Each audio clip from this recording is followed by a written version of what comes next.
Nkwanirizaako gwe munnange akyagyekuumiddeko ensi Buganda anti munnange ensi Buganda kuno kwe kwaffe Kabanda Musoke ow'Ennabalanga Bukoba Kyaggwe akaala amatendo nze nkubuuzaako nateera olunaku lwaleero kansuubire nti munnange oli bulungi. Munnange tukyali mu katabo kaffe Omulembe gwa Muteesa ow'okubiri. Akatabo kano nga kawandiikibwa omukulu Ernest Kibuuka era ng'olunaku olwaleero tutuuse ku mutwe ogugamba nti ekiwandiiko kazaala bulwa. Abange wano we tulaga awo nga gavana ne kabaka baakamala sabbiiti 5 nga bali mu kasiitaano k'okuteesa. Kabaka yagenda ne baminisita be Entebbe okwongera okuteesa ng'ennaku z'omwezi 27 omwezi gwa Museenene 1953 ku ebyo gavumenti ya Queen bye yali emaze okusalawo ng'edda mu bbaluwa ya kabaka eyanga 6 Agusito 1953. Oluvannyuma olw'okuteeseza akabanga kabaka yalabika nga tagenda kukyusa ku ebyo bye yali agaanye okusooka. Awo gavana kwe kujjayo ekiwandiiko n'akikwasa kabaka era n'amusaba akisomemu akiteekeko n'omukono. Ekiwandiiko kyali kisoma bwe kiti: Kabaka Muteesa ajja kukkiriza ebyo gavumenti ya Queen bye yasalawo era tagenda kufulumya kiwandiiko kyonna kibiwakanya. Tagenda kuwagira abantu balala kubigaana era ajja kutegeeza olukiiko lwa Buganda mu lwatu nalwo bwe luteekwa okukkiriza ebyo ebyasalwawo. Ekyokubiri, Kabaka ajjanga kwetaba bulungi mu by'okukuza Buganda ng'eri mu Uganda era ajja kuddamu buto okukakasa mu kiwandiiko kya gavumenti giyite Memorandum on Constitutional and Reform in Buganda of March 1953. Awe n'obweyamo obw'enjawulo ng'akkiriza okuwaayo amannya g'Abaganda ab'okutuulanga mu legiko era ategeeza olukiiko lwa Buganda olukulu mu lwatu ng'amannya ago bw'ajja okugalonda. Ekyokusatu, Kabaka Muteesa ajjanga kuba muwulize eri gavumenti ya Queen n'eya Uganda mu by'okufuga Buganda ng'endagaano y'Olukumi bw'egamba.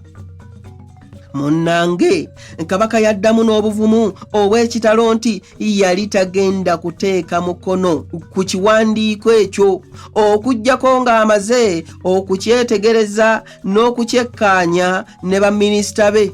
Olwo gavana n'amala gamuleka agende yeetegereza ekiwandiiko ekyo wabula n'amulagira addeyo Entebbe nga 3 Novemba 53 ku ssaawa 4 ez'enkya n'ekirowoozo kye ku kiwandiiko ekyo.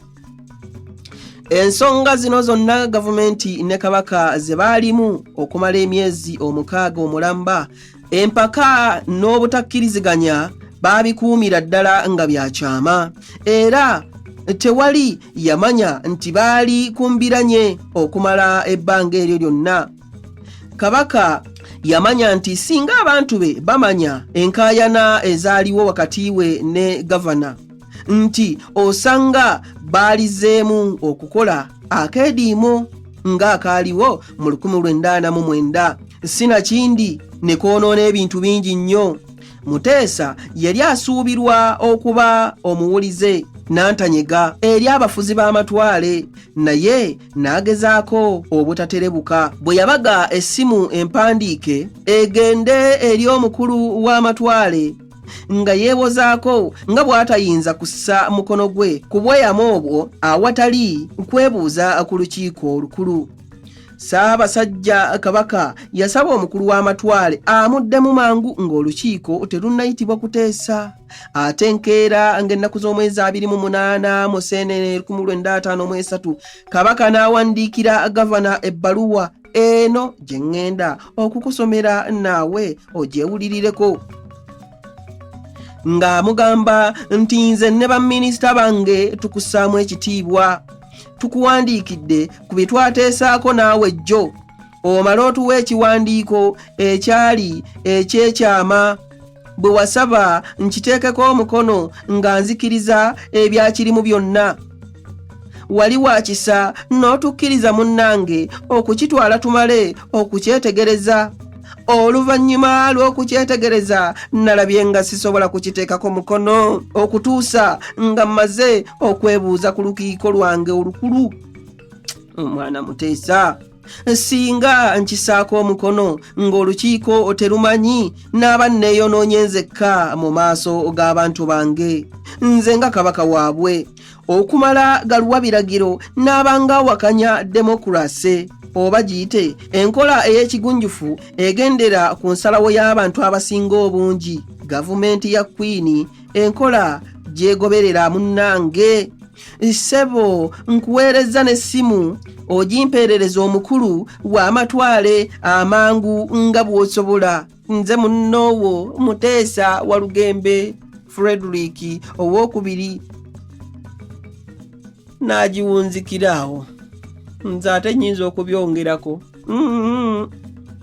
Munzikirize nzire Nabalanga Bukoba Kyaggwe akaala amatendo tuddiŋŋana ate mu kitundu ekirala munnange nga nkuwa ebirala naye abazungu.